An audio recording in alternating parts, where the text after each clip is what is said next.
Komunis Indonesia oleh kelompok 1 yang beranggotakan Asti Zahratul Ilmi, Clara Naya Praswati, Hasna Roshidah, Muhammad Amarullah, Naila Azmi Cahyadi, Rafli Damar Sentanu, Robin Krisnayuda, Sumiati, Yulinda Nur Imamah. Pengertian dan tujuan PKI, Partai Komunis Indonesia, atau yang biasa kita kenal ialah PKI, merupakan sebuah partai politik Hindia Belanda yang bertujuan untuk menyebarkan paham-paham komunisme dan menggulingkan pemerintahan.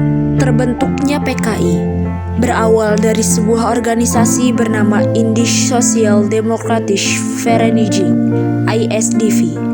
ISDV didirikan oleh seorang kaum sosialis Hindia Belanda, Henk Snevely, pada tahun 1914.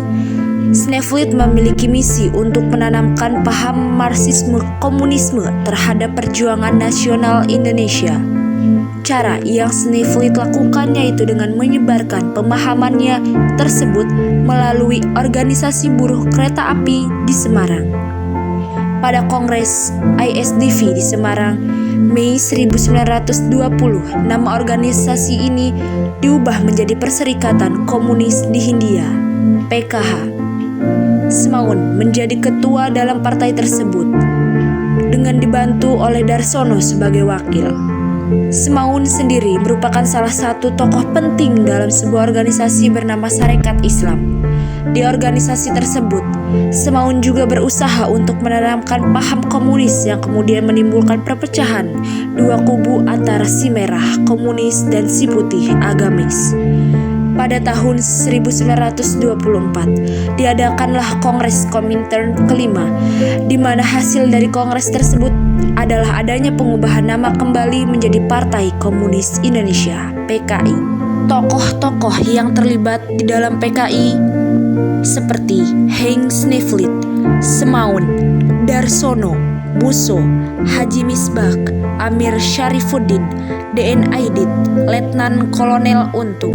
Pemberontakan PKI Madiun pada tahun 1948. Pemberontakan PKI Madiun terjadi karena dilatar belakangi oleh jatuhnya kabinet Amir Syafruddin yang tidak lagi didukung setelah kesepakatan perjanjian Renville pada 1948. Dalam perjanjiannya Renville, Belanda dianggap menjadi pihak yang paling diuntungkan, sedangkan Indonesia justru dirugikan. Setelah kabinet Amir jatuh, Soekarno pun mengutus Muhammad Hatta untuk membentuk kabinet baru. Namun, hal ini tidak disetujui oleh Amir dan kelompok komunisnya. Amir yang dibantu Musso pun merencanakan sebuah strategi di mana mereka akan menculik serta membunuh para tokoh di Surakarta. Pemberontakan ini menewaskan Gubernur Jawa Timur R.M. Suryo. Demi menghentikan kelanjutan pemberontakan tersebut, dilakukanlah operasi penumpasan yang dipimpin oleh Kolonel A.H. Nasution pada 20 September 1948. Musso pun berhasil ditemukan dan ditembak mati, sedangkan Amir dan para tokoh komunis lainnya ditangkap dan dijatuhi hukuman mati. Pemilu 1955. Pemberontakan PKI di Madiun tidak menyurutkan dukungan bagi PKI. Pada pemilu 1955, PKI menduduki tempat keempat dengan perolehan 16% dari keseluruhan suara yang ada. Berselang 2 tahun 1957, Partai Masyumi yang juga terlibat dalam pemilu 1955 merasa tersaingi dengan PKI, sehingga partai ini menuntut agar PKI dilarang. Tidak jauh dari peristiwa ini, dibentuklah Pemerintah Revolusioner Republik Indonesia (PRRI) yang difungsikan untuk menangkap ribuan kader PKI di wilayah-wilayah yang mereka kuasai. Mengetahui hal tersebut, Soekarno yang mendukung sayap kiri pun mengeluarkan undang-undang darurat. Pada 1960, Soekarno mencetus sebuah slogan bernama Nasakom yang berarti nasionalisme, agama, dan komunisme. Dengan Dengan demikian, maka peranan PKI sebagai mitra politik pun dilembagakan oleh Soekarno. G30S PKI adalah peristiwa pemberontakan PKI yang terjadi pada tanggal 30 September 1965. Peristiwa yang diduga dilakukan oleh Partai Komunis Indonesia itu terjadi selama 2 hari 1 malam, tepatnya 30 September dan 1 Oktober 1965.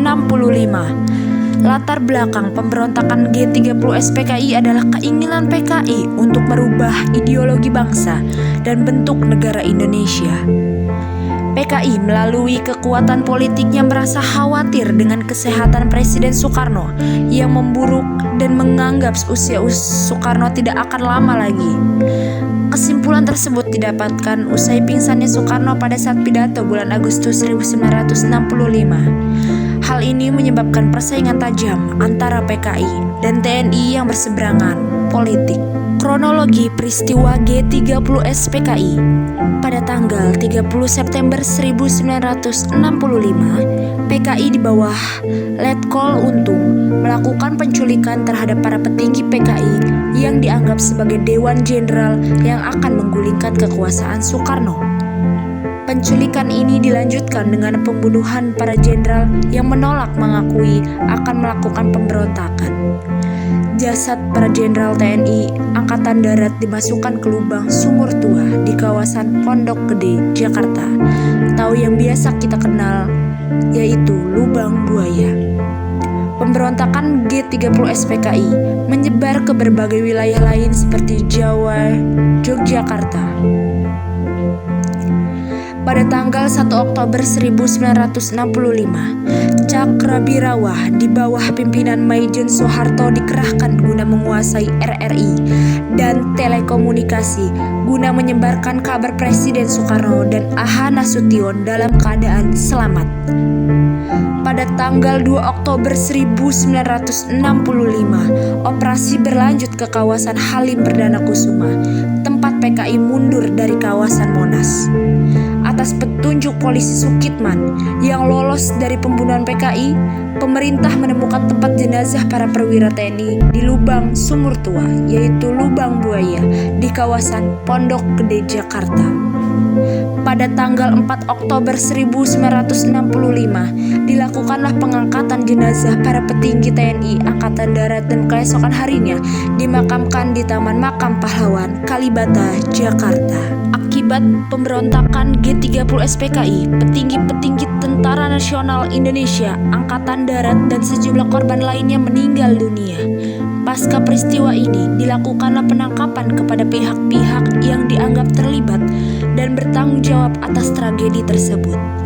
Selanjutnya, atas desakan rakyat, PKI dibubarkan dan Soekarno mengeluarkan surat perintah 11 Maret 1966 yang memberikan mandat ke Soeharto untuk mengambil alih pemerintahan.